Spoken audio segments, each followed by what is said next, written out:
Artillery in World of Tanks is a tactical, unhurried, and appealing vehicle type for many players. At the same time, it's the most controversial vehicle type in the game. The third iteration of the Sandbox server is fully dedicated to SPGs. We recently tested our hypotheses regarding high explosive shells and a brand new crew system. Now we've come to another topic that is on the minds of many players, and the Sandbox is the best place to test the new ideas.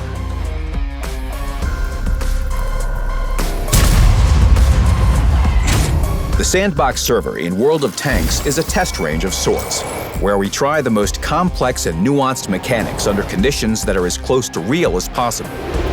During testing, we conduct surveys and gather information about player behavior. Test participants influence the future of the game through both their words and actions. They help clarify which mechanics need improvement, what should be removed, and what additions can be made. For your activity during all 3 Sandbox iterations, you can get rewards in the form of in-game items on your main account. Further details are available on the website. Artillery has always been an important part of the game's ecosystem. It has a distinctive influence on battles, helps develop them, and represents one of the tactical layers of armored combat in general. The statistics show that artillery is popular among players. One way or another, more than half of all players join battles in SPGs from time to time. The reason for this is that artillery allows for playing at a steady pace with no rush. At the same time, artillery is quite a controversial vehicle type. Despite many improvements, it's still a matter of a debate. One artillery shell that comes in from somewhere beyond the horizon has several simultaneous effects. It causes damage, damages modules, and stuns. We know that the latter is very frustrating for players. We want less stun in the game. It's also hard for players in the heat of the battle to evaluate when and where the artillery will fire. Tankers can't counter such an attack because they learn what the invisible enemy has planned only when they or their allies are hit. This is unfair. The goal of the upcoming changes tested on the Sandbox is to provide the players with new tools and more information to counter artillery fire.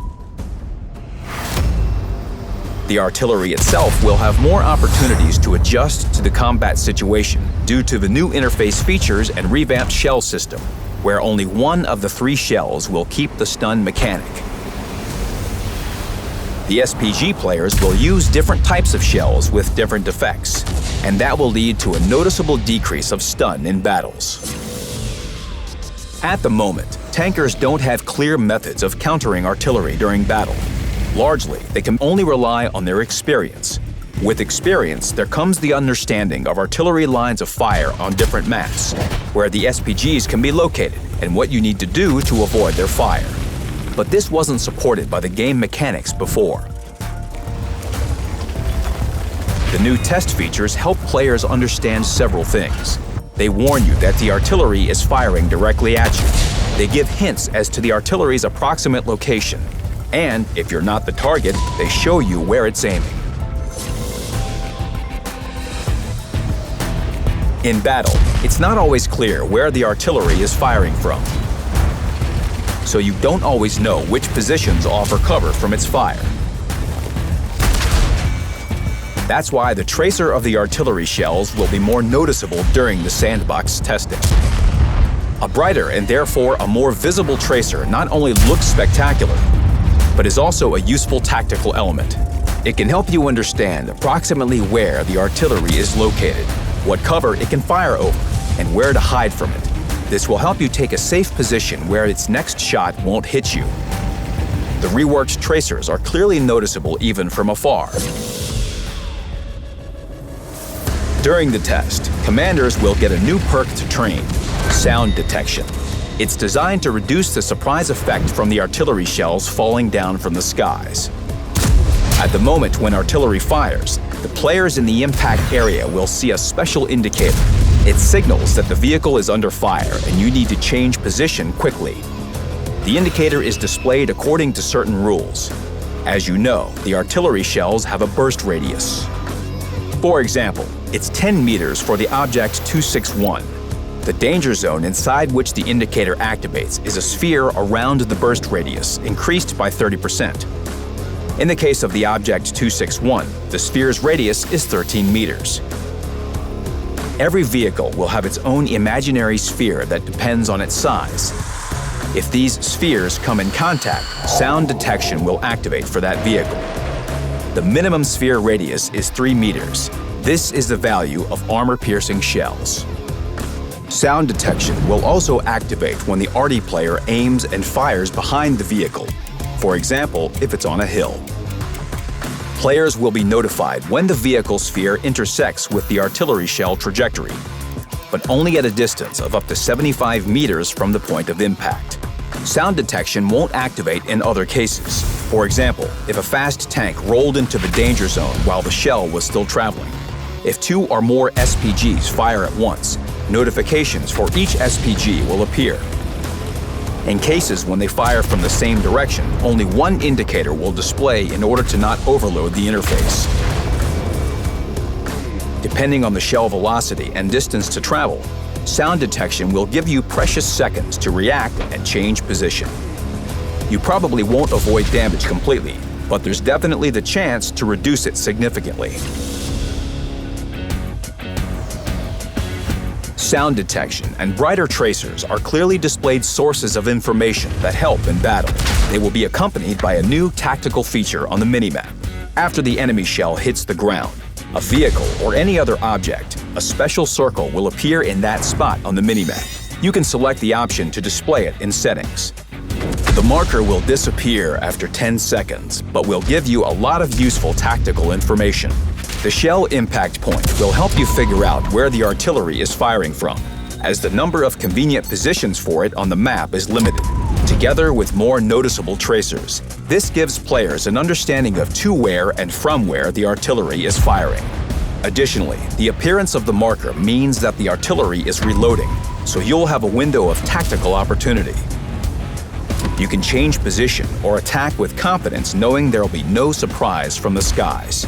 This will really help all the players who analyze the battle and monitor its development.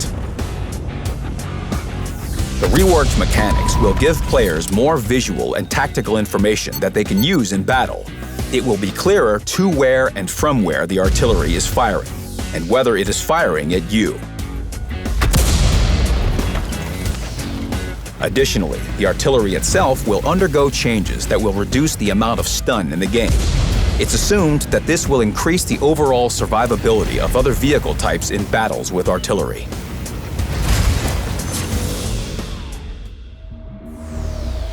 Tactical options provided for artillery will help it better react in combat situations and stay as effective as possible for its team. The main new feature in the test is 3 different shell types for SPGs. During the New Balance testing on the Sandbox in 2020, we increased the number of artillery shell types to 3 after adding AP shells.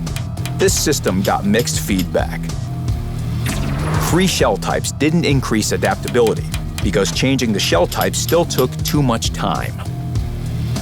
Armor-piercing shells, in their turn, proved to be not effective enough. Also, players weren't happy about the shell cost. The players in other vehicle types didn't get the desired changes as well. At the same time, players liked the concept of 3 different artillery shell types and a reduction in the amount of stun. That's why we didn't abandon this idea and started improving it. As it is now, artillery players don't have much choice. Let's take a look at the Object 261. It has a standard cheap shell with acceptable burst radius. And there's a very expensive special shell that has only one advantage, a slightly wider burst radius. Players don't have a wider choice even by paying more. On the Sandbox test server, we're bringing more variety by adding a 3rd tactical shell and adjusting the characteristics of high explosive shells. In the new system, the first shell of the Object 261, as well as of other SPGs, is the standard high explosive shell. It has a relatively high burst radius. It will still cause damage and stun the enemy, but won't be able to cause critical damage to internal modules and crew upon a non-penetration anymore. Its armor penetration will remain the same, but the basic damage value will be lower than the current one by 10%. The second shell type is an alternative. It's also a high explosive shell, but it doesn't cause stun. Its burst radius is 2 times smaller than that of a standard shell, and its area of effect is 4 times smaller. But its armor penetration is roughly 50% higher than its current value, and its damage is 10% higher. Also, unlike the standard shell, it can cause critical damage to internal modules and crew. Finally, the third shell type is tactical. In the case of the Object 261, it's an AP shell. However, some vehicles will have heat shells. This is a useful but situational shell that is significantly different from the ones that artillery used to have. Unlike high explosive shells, it doesn't have a burst radius and stun effect. It can only hit one target, but the damage upon penetration is much higher than that of a high explosive shell upon a non-penetration. The tactical shell's armor penetration is 4 to 6 times higher than that of high explosive shells. Players will likely not use such shells as often as high explosive ones. We expect that they will comprise up to 20% of all shots. As you may have noticed, we aren't using the special shell term in the case of artillery. The SPGs won't have them. What's a special shell? It's a shell that guarantees a certain advantage for a higher cost in credits. Usually, it's higher armor penetration or burst radius for SPGs. Apparently, it's the best in terms of combat efficiency. In the new system, each artillery shell is drastically different from the others and is suited to different tactical situations. That's why the cost of the standard shell will remain about the same. The cost of the alternative shell will be much lower compared to special shells, although a bit higher than that of the standard shells. The cost of the tactical shell will also be close to that of the standard shell. Despite the changes in pricing, the profitability of the vehicles won't change much. Thanks to the 3 types of shells, the Object 261 will be able to appropriately react to different situations. The standard shell is the simplest to use. You won't cause much damage, but you will hit several targets at once while also stunning them. The alternative shell is for situations when you want to cause high damage upon a direct hit. Finally, the armor-piercing shell is the best option to fire at a heavily armored slower tank, especially if it's using a SPAL liner. Artillery players won't be able to play effectively using only one shell type. The key to success is the right combination of shells appropriate to the combat situation. Each of the 3 shell types has its own velocity and trajectory. The standard high explosive shell travels slower at a more curved trajectory. This shell is easier to lob behind a hill or cover. The alternative standard shell travels faster but at less of an arc. The trajectory of an AP shell is the flattest, but it reaches the enemy quicker than other shells. And it's not only because of the different shell velocities. They don't differ that much. This is about the trajectory itself. If it's curved, the shell needs to travel more distance. This causes the difference in the general shell flight time. Adding a new type of artillery shell entails logical interface improvements. When aiming, you can immediately see what shell type is currently loaded. Also, thanks to the special indication for each shell, you can evaluate if the shell can fly to the targeted location or if there are any obstacles in its way. If the indicator is green, you are able to hit that location. If the indicator is red, there is an obstacle in the way. Also, a more convenient way of changing aiming modes was added. After reaching a certain zoom value, you can go from the top view mode to the trajectory view mode when scrolling the mouse. At the same time, the G button on the keyboard will keep its function. There's also another useful new feature. You can now see the shell travel time next to the reticle. This will make the life of a regular artillery player easier under the new conditions. It will now be easier to assess when exactly you need to fire when leading a moving target. But these are not all of the new interface features. More options and additional functions are available in the game client's settings. 3 different shell types offer new opportunities for artillery. But the long reload traditional for this vehicle type still remains. The combat situation can change quickly. So what can you do when the shell is loaded but it doesn't suit the situation? This is where quick switching between shell types comes in handy. The reworked Intuition perk will be responsible for that in the new crew system.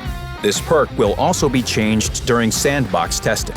It will work for any vehicle, not just for artillery, and will allow for switching the shell much faster than usual. A fully trained perk speeds up the process by 60%. The commander's bonus adds 6% more.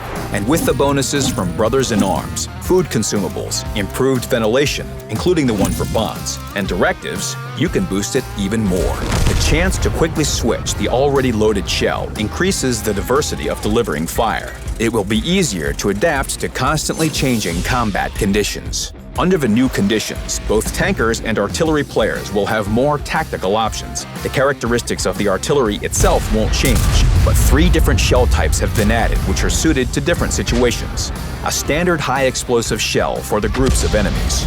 An alternative shell for cases in which stunning the opponents won't give you an advantage, and it's better to cause high-explosive damage. And the armor-piercing shell for cases in which there's a single, well-armored but slow target. If the combat situation changes, there's the option to adapt by switching shell types quickly. Remember to be careful when playing as artillery. New Brighter Tracers is a tool in the hands of the enemy. The initial spot of tracer appearance is selected randomly along the trajectory.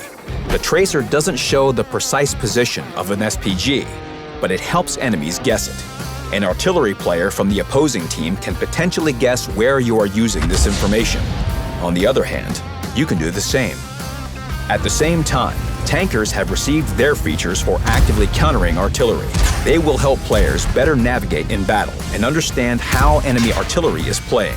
More visible tracers won't give away the artillery's precise location, but will indicate where they are and how to protect yourself against them. Sound detection serves the same purpose. The markers on the minimap will help show where the enemy artillery is firing and how long it will take for it to reload.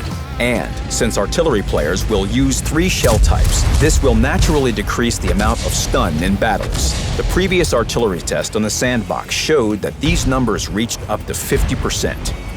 With the help of the new mechanics that will be tested in the upcoming Sandbox, players will gain useful tactical information they haven't had before. The usefulness of these new features depends on how players use them in live conditions. That's why we need tests, to identify the drawbacks of the ideas and expose rough edges, so that all players receive useful game tools regardless of their in-game preferences and favorite vehicle types. Take part in the testing, challenge the game, share your feedback, and get rewards for your commitment. Good luck on the battlefield.